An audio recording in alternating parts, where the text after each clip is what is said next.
To me, One Punch Man is the best action anime that I have ever seen since Gurren Lagann. This is like the next coming, if you will. The second episode of the series is just as entertaining as the first, and it's also introducing a brand new key character into the series, the lone cyborg, Genos. Or is it Genos? I'm not really sure. I hear him say Genos, so I'm gonna say Genos. I'm not even sure I can really do this episode justice for just how ridiculously crazy it was. I mean, it goes without saying that the animation, the artwork, and all of the fighting choreography in this episode is just top-notch, amazing quality stuff. Like, I cannot say good enough about it, so I'm just gonna leave it right there. But the story of this week's episode was just fantastic. The introduction of this character, Genos, who is this cyborg who has a really convoluted and stereotypical anime-styled backstory about how when he was a kid, his hometown was destroyed by cyborgs, so he had experimental surgery done on his body so that he could become a superpowered cyborg, so that he could hunt down the evil cyborg and save all of his friends. It's really funny when you hear this backstory for the first time because he's telling it to Saitama, the One-Punch Man, and he could not give two shits. He does not care about his backstory at all. He even tells him that very bluntly. It seems like the only way to draw any sort of passion out of Saitama is to either piss him off or find something that can defeat him in battle, and so far, nothing like that has popped up quite yet. Genos is also saved by Saitama the One-Punch Man in this week's episode when he's fighting against this giant mosquito girl. There's a whole subplot in this episode where there's this half-woman, half-mosquito woman who controls these giant swarms of bugs, which she uses to literally suck the blood out of everyone. There's this one scene where she kills this one criminal where his entire body gets covered in mosquitoes, and it looks really disturbing, and they suck out all his blood, basically turning him into a mummy. And her design itself, the mosquito girl, is really creepy and awesome looking, and she kind of reminds me of like a Super Sentai monster, or is like something that the Power Rangers would fight. But still, she's really creepy and nasty, especially her head, which is like half human, half mosquito with the giant eyeballs and the big spike on her head. It's really crazy, and her battle against Genos in this episode is fantastic. Just all of the fluidity of the battle, the way they fly around the air looks amazing. Every hit is really felt, and each of them have some really cool abilities, especially Genos. The fact that he's a cyborg allows him to move around in a lot of really cool ways, and his arms are completely metallic, and they have these built-in explosive flamethrowers in his palms. He also seems to have some electrifying abilities. That, and he has some really great hand-to-hand combat skills. Just a lot of amazing fighting choreography, but the thing is, even after this, he almost is defeated by the Mosquito Girl, and that's when Saitama just hilariously comes in, and the reason he's even running into him and the Mosquito Girl is because there's this whole other subplot at the beginning of the episode where he's desperately trying to destroy this fly, and I'm not sure why he can't do it, because he's moving really fast, he's hitting it at point blank, but it's always escaping, and he actually runs in on the battle by spraying it with bug spray. It's really freaking hilarious. And then he literally just swats Mosquito Girl away, which just kills her in this one instant flash, and all of this blood just explodes over this building. It's so ridiculous,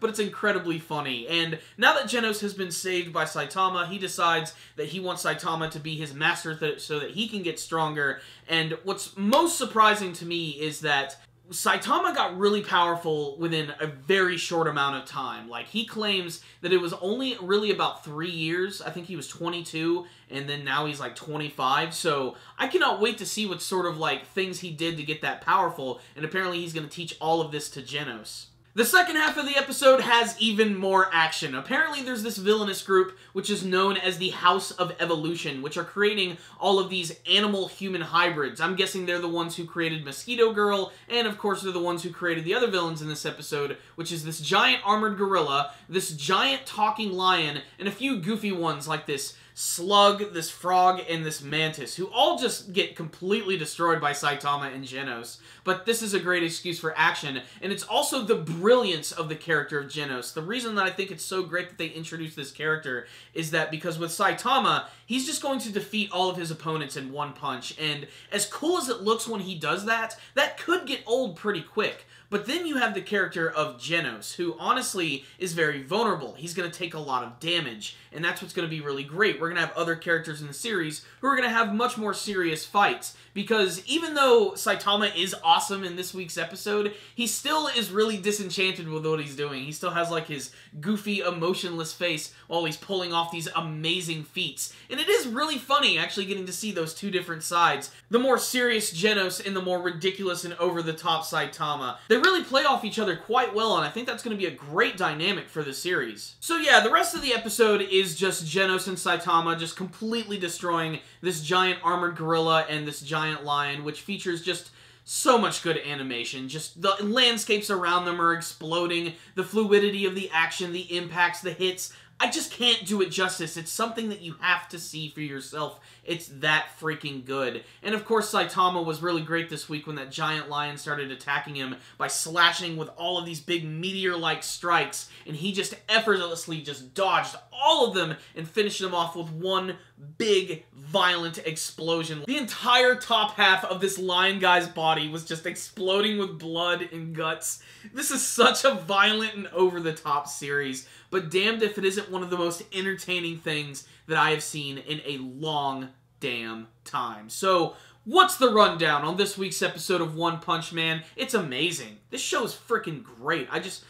The thing is, I just can't do those action scenes justice. Just saying them out loud isn't really going to be able to, like, really give you a great visual of what's going on. You're just going to have to see it for yourself. And I know if you guys saw last week's episode, you had to check out this one. And I'm really glad that the momentum is still there. I know there's going to be some dips eventually. We have got to have some more development episodes in the series. But honestly, if it is just this the entire time, then sign me up. Because this is just one of the most fun anime experiences I've ever seen. As far as favorite moments from this week's episode of One Punch Man, there were just too many to count, but let me just recall some of my faves. First, the introduction of Genos was awesome, because they completely demonstrated how maneuverable he was. The way he was running up the sides of buildings and jumping up in the air, and literally fighting Mosquito Girl in mid-air. The choreography during this scene in particular was fantastic. I also love the scene where they both run at each other, and they have Mosquito Girl who actually ends up ripping off the arm of Genos, but he actually ends up ripping off both of her legs, only to use another big flamethrower attack, which always looked really impressive.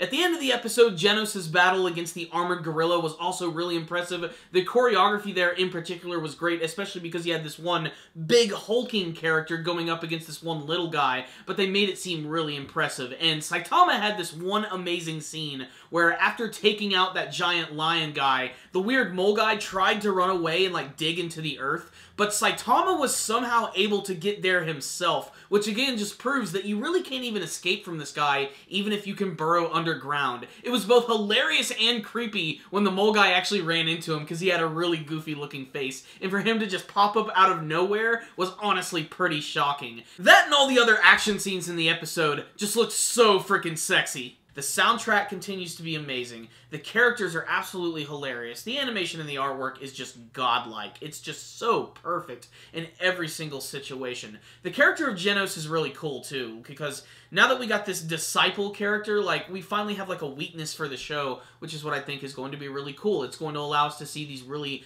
big, well-done, bombastic scenes, which aren't just going to end into an instant, and I think that's really awesome. He also seems like a really cool character himself. He has a really cool design, kind of reminds me of Jax from Mortal Kombat, where both of his arms are completely mechanized, but also his eyes are, and parts of his back and everything. But he's just, in general, just a really cool character. Him fighting against Mosquito Girl at the beginning of the episode was certainly, I think, the highlight of the episode, but the final battle at the end was also really impressive, getting to see Saitama and Genos team up against all of those weird monsters. And that's another thing about the show. The villains of this series are so fun. If you look at all of the villains that we've gotten from just like the first 2 episodes alone, that's insane! So many ridiculous monsters, so many memorable moments. I pray that this series eventually gets like licensed and released on DVD. I know that they're streaming it right now. I really hope this is going to be one that they release on Blu-ray and DVD, because I'm going to pick it right the hell up. This is going to be one of the most rewatchable, fun action anime series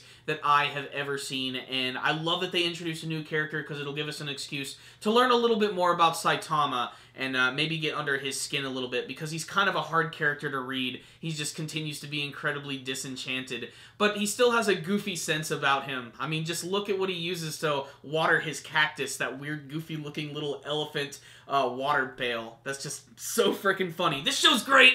I love it. I love this episode. I'm giving it a 5 out of 5. I love this series. Check it out, watch it, share it with all of your friends, watch it with them, because it's going to blow their freaking minds. And let's get excited for the next episode. Let's hope it can keep this momentum. I don't want to look at the manga version yet, because the anime version is just blowing my mind, and I want it to continue to do that. I want this to be an extremely fresh experience. So, there it is. Before you leave, tell me what you liked about this episode, what you want to see from the rest of One Punch Man. Thank you guys for watching my review. Make sure to like it, share it with your friends, and subscribe to the channel. That way you can see all of our latest anime and manga reviews. Thank you guys again for watching, and as always, stay dandy, baby!